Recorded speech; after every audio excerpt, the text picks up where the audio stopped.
بسم الله الرحمن الرحيم الحمد لله رب العالمين والصلاة والسلام على رسولنا محمد وعلى آله وصحبه أجمعين. Monsieur le Président du Conseil des Ulama marocain, Madame la Vice-Première ministre, Mesdames et Messieurs les ministres,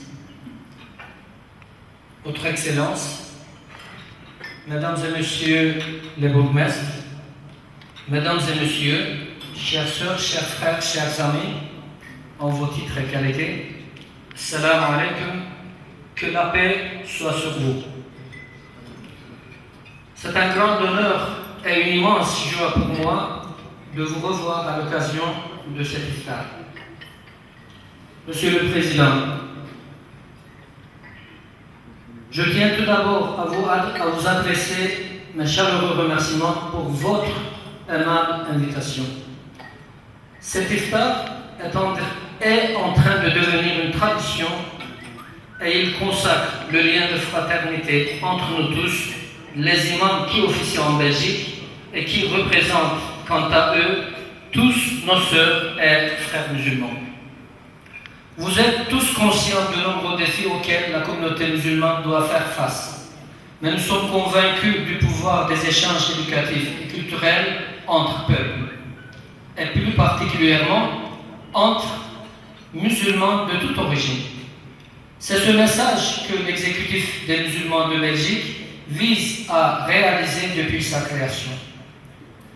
En nous rapprochant et en serrant nos liens, nous révélerons les défis qui se posent à la communauté musulmane. Le Ramadan est un mois particulier dans l'année pour presque de 2 milliards de musulmans dans le monde.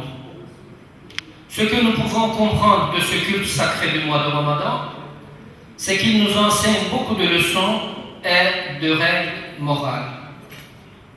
Le partage, la bienveillance, la générosité, l'hospitalité, l'introspection et la patience sont nos valeurs phares du mois de Ramadan. Le jeûne n'a pas pour but d'affamer les fidèles, ni de les priver pour les faire souffrir.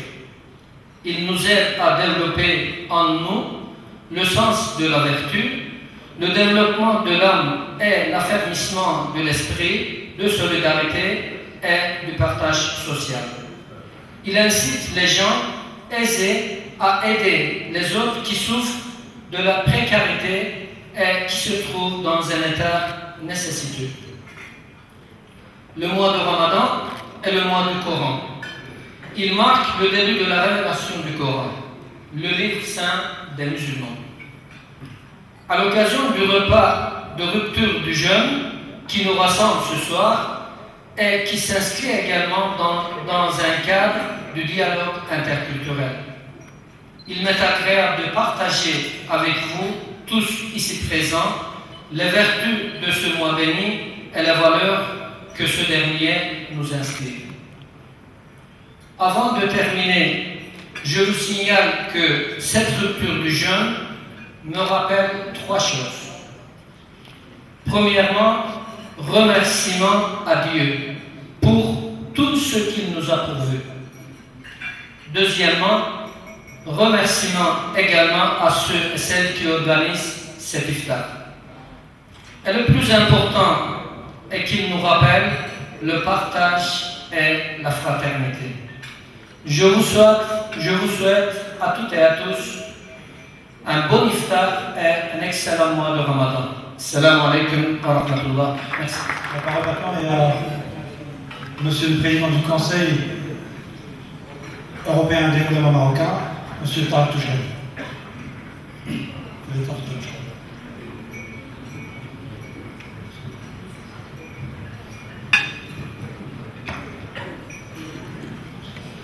بسم الله الرحمن الرحيم الحمد لله رب العالمين والصلاة والسلام على النبي المستقيم وعلى جميع إخواننا من الأنبياء والمرسلين أصحاب الفضيلة أصحاب المعالي أصحاب السعادة أيها السادة أيها السيدات أيها الحضور الكريم أحييكم جميعا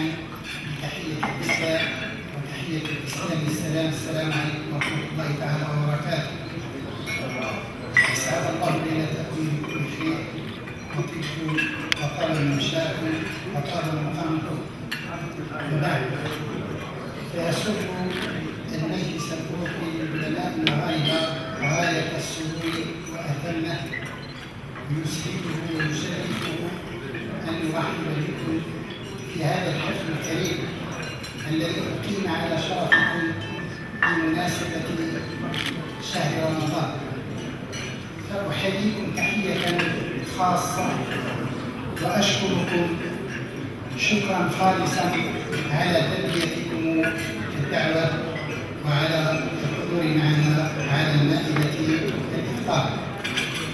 ولقد دأب المجلس الأوروبي للعلماء المغاربة على إحياء بعض المناسبات الدينية، ومنها هذه المناسبة العظيمة مناسبة شهر رمضان، وهي مناسبة جديرة بالتأمل والاعتبار. فشهر رمضان كما هو معلوم شهر عظيم خصه الله تعالى بخصائص كثيرة وميزه بمزايا عديدة. وإن من أعظم خصائص هذا الشهر وأهم مميزاته أن الله تعالى اصطفاه واختاره ليكون ظرفا لنزول الوحي فيه على الأنبياء والمرسلين. جميع الكتب السماوية المقدسة نزلت في هذا الشهر العظيم.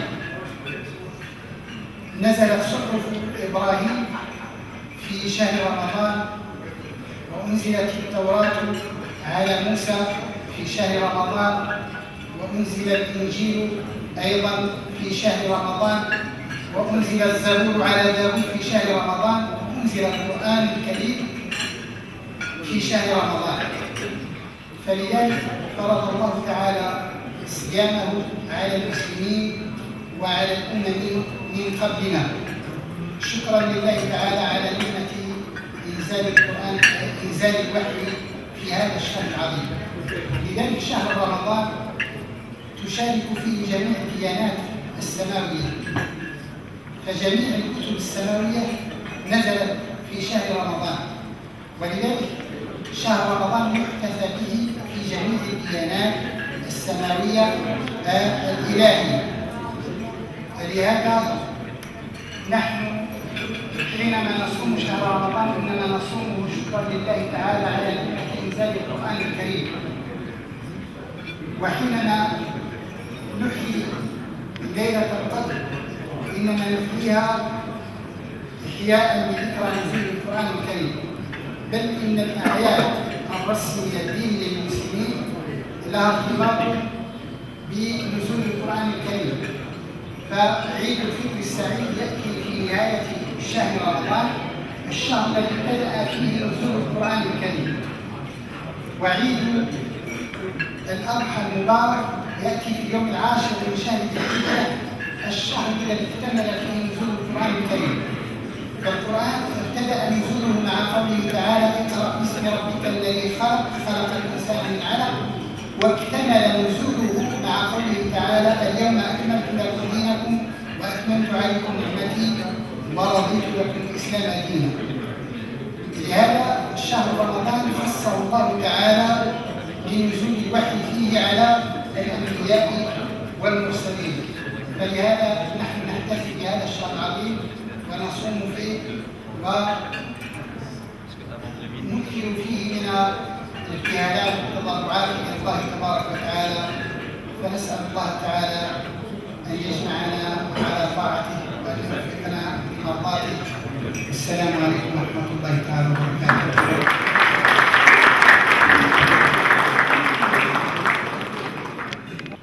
بسم الله الرحمن الرحيم. الحمد لله رب العالمين والصلاة والسلام على المرسلين. يا الإخوة، السلام عليكم ورحمة الله وبركاته. J'essaie de traduire en quelques mots brièvement ce que vient de dire le président du Conseil des Ulama marocains en Europe. Après avoir nous disons que, chères excellences, chers messieurs, chers dames, votre présence nous honore beaucoup et nous sommes là pour être très honorés et très heureux de vous accueillir pendant ce mois de Ramadan. Nous vous remercions de votre présence.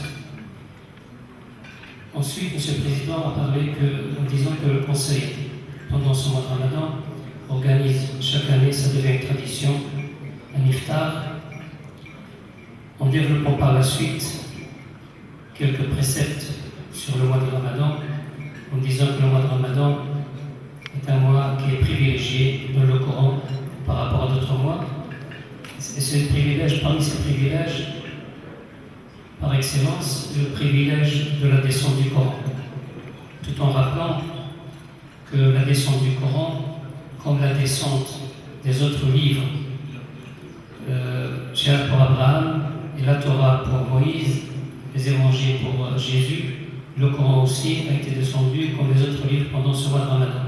Et c'est pour cette raison, dit M. le Président, que Allah subhanahu wa ta'ala a proscrit ce mois de jeûne parce qu'il était prescrit aussi pour d'autres prophètes et tous les autres croyants avant nous ont préservé et ont conservé ce mois de Ramadan en le jeûnant. Par la suite, M. le Président nous dit que le mois de Ramadan pour les musulmans, pour tous les musulmans dans le monde, c'est un mois pour remercier Allah subhanahu wa ta'ala, c'est un mois aussi pour sentir proche de Dieu et proche des autres.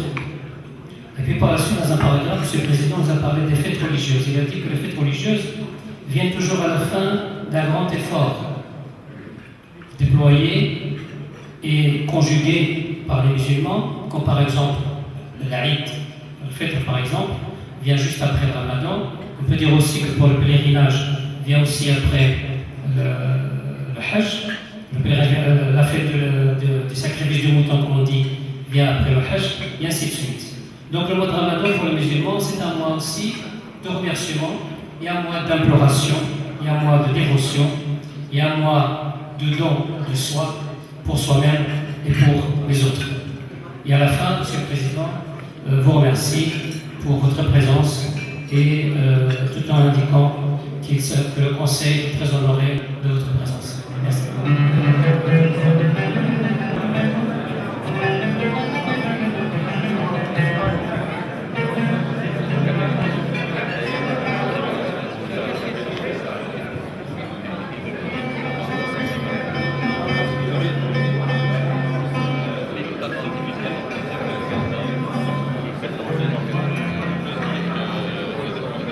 كل